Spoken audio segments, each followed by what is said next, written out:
So the year is 2025, but I'm out here cutting on my commentary like it's 2014. Never really tried this style of video, but we're gonna give it a shot. So we're just on some Black Ops 2. I think this is the Summit remake, and yeah, it's kind of weird talking and playing at the same time. I know if you've watched my past videos, you're used to me just doing a voiceover and having the stuff pre-recorded, but you know, now we're playing live and you can see me missing all them shots. Thinking about it now, no one really does this style besides, you know, FaZe Jev. And I thought I should give it a shot because FaZe Jev is probably the longest YouTuber that I've ever watched, if that makes sense. Like everyone else that I used to watch in the past has either quit or I've just stopped watching. Like I'll be watching Jev's videos every day. It's crazy how he just be so chill, uploading the same thing, no crazy editing. Yeah, his style's just really cool.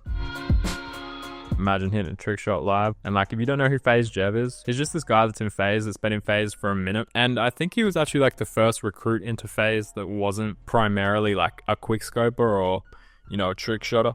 And there was a lot of hate. Like I remember when bro joined FaZe, it was over. People were like, why is this dude joining FaZe? You can't even hit a 5 on screen. But like in hindsight, like Jev was the formula for the rest of the Call of Duty commentaries. Live quad feed right there on bots, but still. Jev was, to me, was like the point of content shifting, and everything changed from that point. And the Call of Duty scene, the trick shotting scene that we used to like so much, that's when it changed. It changed when Jev joined. And that's when clips started becoming less important and more so the personality behind the clips. And it might have something to do with the CODs and how they turned out and how different they are. Because for some reason, I just don't see a BO6 cut com hitting the same as a BO2 one or MW3 one, MW2 one. And speaking about BO6, I've not played since like release week. I no-lifed it for what, like 3 nights straight, just geeking, staying up, playing non-stop. Prestige like 3 or something, got the diamond snipers and just called it there.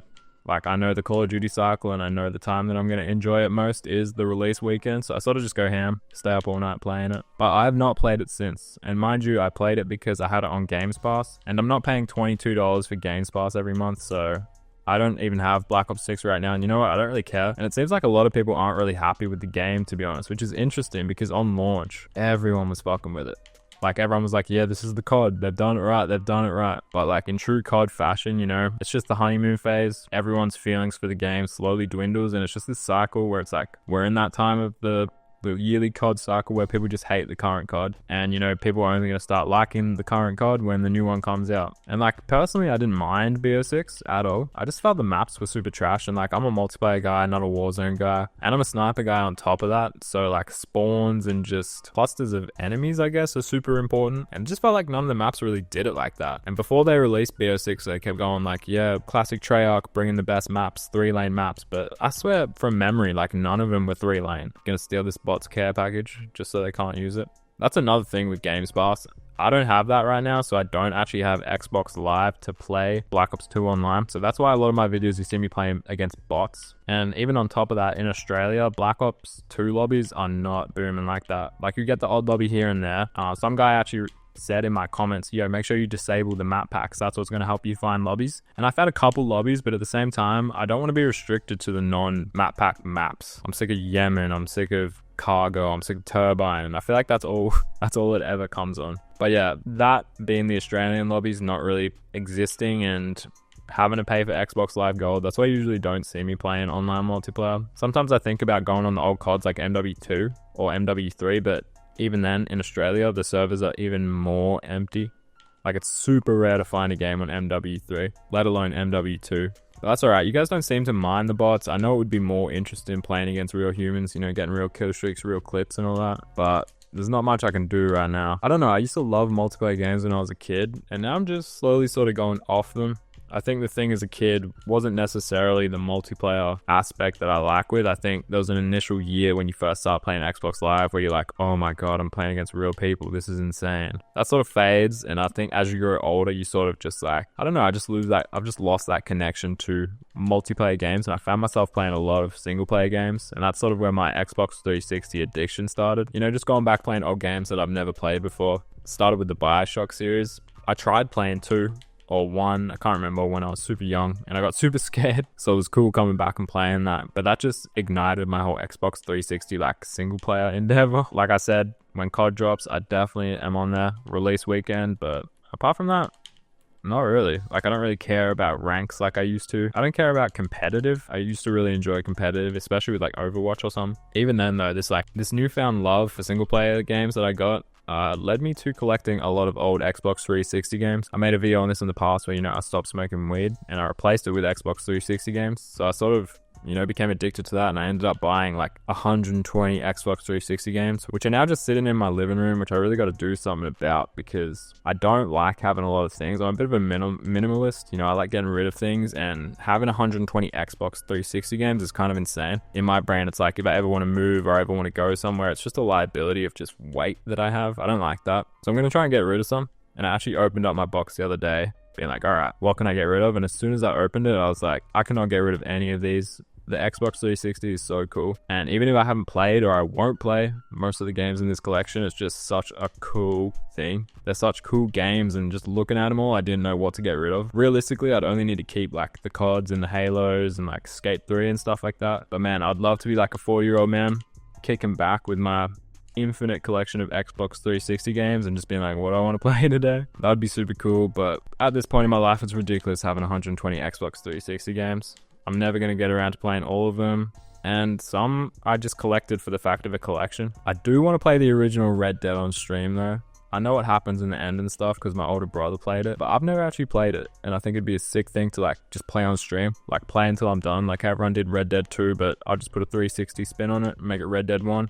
Or I've never actually played GTA 4, like ever. I only had the DLC pack. Oh, speaking of video ideas and like stream ideas, I'm probably going to do a Q&A soon, which is super cool. I haven't done anything like this, so if you have any questions for me, just leave them in the comments below. I won't respond via comments. I'll just save that comment and then I'll answer in a video in the future. So yeah, if you got any questions at all, leave it below and hopefully I answer them. And even just looking at the BO2 kill feed, man, it is so clean. I've got a bunch of ideas for the clothing brand that I've made. I know you guys are probably sick and tired of me talking about the clothing, but I got some sick ideas like revolving around BO2. Obviously the first drop was MW2, but we're going to be coming out with some BO2 ones because BO2 is my personal fave. Even some like accessories and stuff like that. Can't wait. And don't forget, there's actually still a couple of MW2 t-shirts on the site if you want to cop them. There's literally only a couple of sizes left. So for real, this is never coming back. So if you want this t-shirt, grab it. But yeah, this is fun, doing a little cut com. The reason why I love Call of Duty and just sniping in general is because I did it so much that it's just so brainless now. Like I could have a full-on convo, I could do maths equation and play COD at the same time. I could organize a holiday and play COD at the same time. Like I'm looking at the scoreboard now and I'm seeing 184 kills. I don't know how I got there. I don't know how I got there so fast. This is just really just like some muscle memory, mindless shit. It's almost like going on a run. This is what I imagine healthy people, fitness people feeling. Like when they just go on a run and they black out for 8 kilometers. I do the same, but on Xbox 360. I just black out for 200 kills and it just makes me feel better after it. But yeah, I really want to play humans. I'm sort of sick of playing the bots. It's fun. It's definitely fun, but I'd love to get some actual clips for you guys. Like imagine like live feeds and shit like that. That'd be cool. But anyway, I've been recording for about like 15 minutes now. I'm actually supposed to be working right now, so don't tell my boss, but I'm sick of work. This is funner. Even if this video got 0 views, I'd still be very glad that I spent my time doing some sniping on Uplink BO2 in 2025. Doing a big cut com in 2025. But yeah, with that being said, I gotta go. It was fun trying this video style. Let me know if you guys like this video style. I like talking like this better than I do just like staring off into space. Like my regular videos, I would already have the gameplay pre-recorded and I'd just look at the sky and talk. But this is cool. It's like I got something to do while I talk. And like I said, the brainless activity that is Black Ops 2 sniping, it goes hand in hand. It's cool. I like this. So yeah, let me know if you guys like the video too, or the video style. All the links are in the description. I appreciate anyone who's watching this video this far in, like so much. Remember, t-shirts are only a couple left. If you want an MW2 t-shirt, this is your last time to get one. Link for that will be the top of the description. Stuff like my Instagrams and my streaming platforms also down there. Damn, I think I just realized I'm not recording game audio. Which sucks. Alright, yeah, fuck this. I'm out. It's been one Spader, guys. I hope you guys like this style of video, and I'm out. Peace.